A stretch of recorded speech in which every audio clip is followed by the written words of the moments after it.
देखो, आज की जो कॉन्फ्रेंस है वो मालेगांव मर्चेंट्स कोऑपरेटिव बैंक जो सालाना उसका जो एनुअल रिपोर्ट निकलता है वो हर साल मार्च महीने में यानी अप्रैल के हम पहले या दूसरे सप्ताह में हम मालेगांव के सभी जो पत्रकार है, जर्नलिस्ट है, उन सभी लोगों से हम बातचीत करके उससे शेयर करते हैं। आज के इस प्रेस कॉन्फ्रेंस में मेरे साथ है मालेगांव मर्चेंट्स कोऑपरेटिव बैंक के वाइस चेयरमैन साहब संजय जी दुसाने और पास्ट वाइस चेयरमैन भिखाभाऊ कोतकर और सतीश कासलीवाल साहब। इनका जो गए साल का जो कार्यकाल रहा, उसी कार्यकाल के दौरान मालेगांव मर्चेंट्स कोऑपरेटिव बैंक में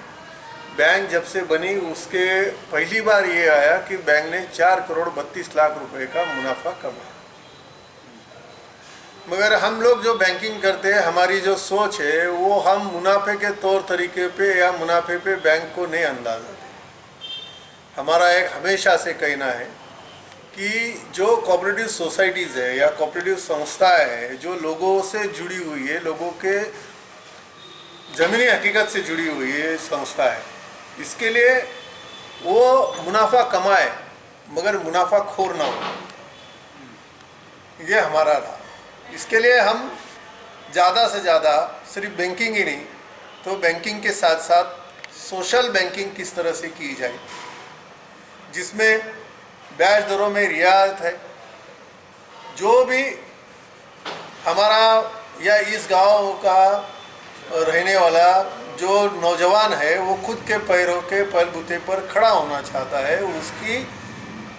मदद करना, ये बैंक ने हमेशा अपने इस पर अव्वल स्थान पर लिया है। और हम लोगों की कोशिश यही रही है कि इस गांव की अर्थव्यवस्था को हम किस तरह से और आगे चलकर बढ़ाया जाए, और उसके लिए हमने कई नई स्कीम्स भी लाई जिसके रेट ऑफ इंटरेस्ट वो कम किए और रेट ऑफ इंटरेस्ट कम करके भी बैंक अच्छी तरह से मुनाफे में आ सके। जैसे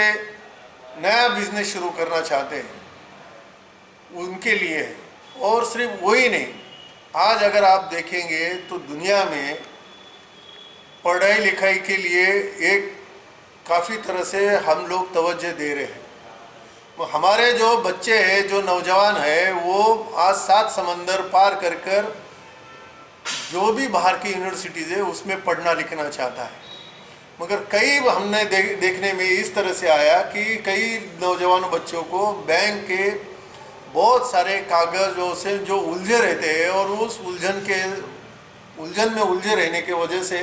कई लोग जा नहीं पा रहे। तो उसको एक तरीके से आसान तरीके से बनाया जाए, क्योंकि इस शहर का लड़का पढ़ाई लिखाई करना और वो भी विदेश से पढ़ लिख के आना और हिंदुस्तान के मिट्टी में उसने अपना कंट्रीब्यूशन देना और उसके लिए उसको साथ में खड़ा रहना, ये हम लोगों की कोशिश रही। और इतना ही नहीं, जो पश्चिम महाराष्ट्र में जिस तरह से बाढ़ आया, उसी में हम अपनी मामको जन कल्याण ट्रस्ट की सारी टीम, हम लोगों ने करीब 13 दिन वो इचलकरंजी या हाथकलंगने, इस शिरोळ, इन तालुका प्लेसों में, ग्रामीण इलाकों में जाके कम से कम 12 से 13 हज़ार लोगों के लिए इलाज करवाने का, और मुफ्त में वो काम किया। वहाँ पर बहुत सारे जहाँ पर जिसको जो कुछ मदद करनी चाहिए थी वो तक कर ली। मालेगांव मर्चेंट्स कोऑपरेटिव बैंक का हमेशा यही तरीका रहा, चाहे नोटबंदी हो या जीएसटी हो या अभी का तालाबंदी का दौर है जो कोविड में है। नोटबंदी के दौर में मालेगांव मर्चेंट्स कोऑपरेटिव एक ही वाहिद बैंक थी कि जिसने हर आदमी को ज़रूरत के हिसाब से जिस तरह से रहा, कोई आदमी हमारे वहाँ से खाली नहीं गया। हर एक को उस दरमियान हम लोगों के पैसा लेना और देना ये जारी रखा। आज जब भी कोरोना का जो भयंकर महामारी हमारी इधर फैली गई, तो कई तरह बैंकों ने बैंक चालू की, मगर बैंक के अंदर किसी को आने नहीं दिया। एक दो लोगों को जो भी उसमें थे उनके लिए उन्होंने किए, मगर मालेगांव मर्चेंट्स कोऑपरेटिव बैंक ने पूरी बैंकिंग खाली बैंक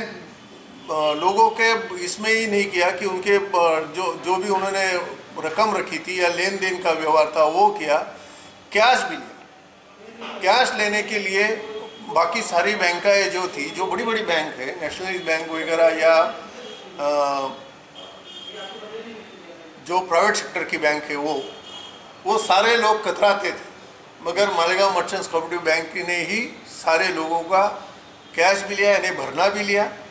और आरटीजीएस एनईएफटी की जो सुविधा ली। क्योंकि हमारा यह मानना था कि उस वक्त जो ज़रूरी सेवा दे रहे हैं, मेडिकल वाले हैं,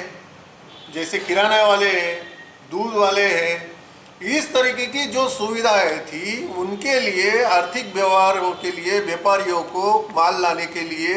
अगर बैंकों ने उनके पास का आया हुआ कैश अगर नहीं लिया तो वो एक दिन जो भी है वो आरटीजीएस एनईएफटी अगर करना अगर ये बंद हो गया तो बाद में इस गांव के लिए जो जिस तरह से सामान की जो लोगों के ज़रूरतमंद लोगों को तक पहुंचने का जो काम है वो रुक सकता था। इसके लिए बैंकिंग चालू रखने के लिए हमने पूरे तरह से प्रयास किया और बैंक चालू रखी, और यही गांव का, इस शहर के हर सभासद का, मामको बैंक के हर मेंबर्स का हम लोगों को सपोर्ट रहा। बैंक ने गए साल का डिविडेंड भी लॉकडाउन होने के वजह से जो बैंक के खातेदार थे, कम से कम 9000 के करीब जो हमारे मेंबर्स थे, उनके अकाउंट पर हमने वो रखा है। बाकी जिनके अकाउंट्स नहीं होंगे, हम चाहते हैं कि वो अपना बैंक में आके डिविडेंड लेके जाए। आने वाले सालों के लिए हर मेंबर को 10% तक के डिविडेंड मिले, इसके लिए भारतीय रिजर्व बैंक के लिए हमने कहा भी है, और जिसी तरह से वो परमिशन देते हैं वो भी डिविडेंड हम मेंबर्स तक पहुँचाया जाए।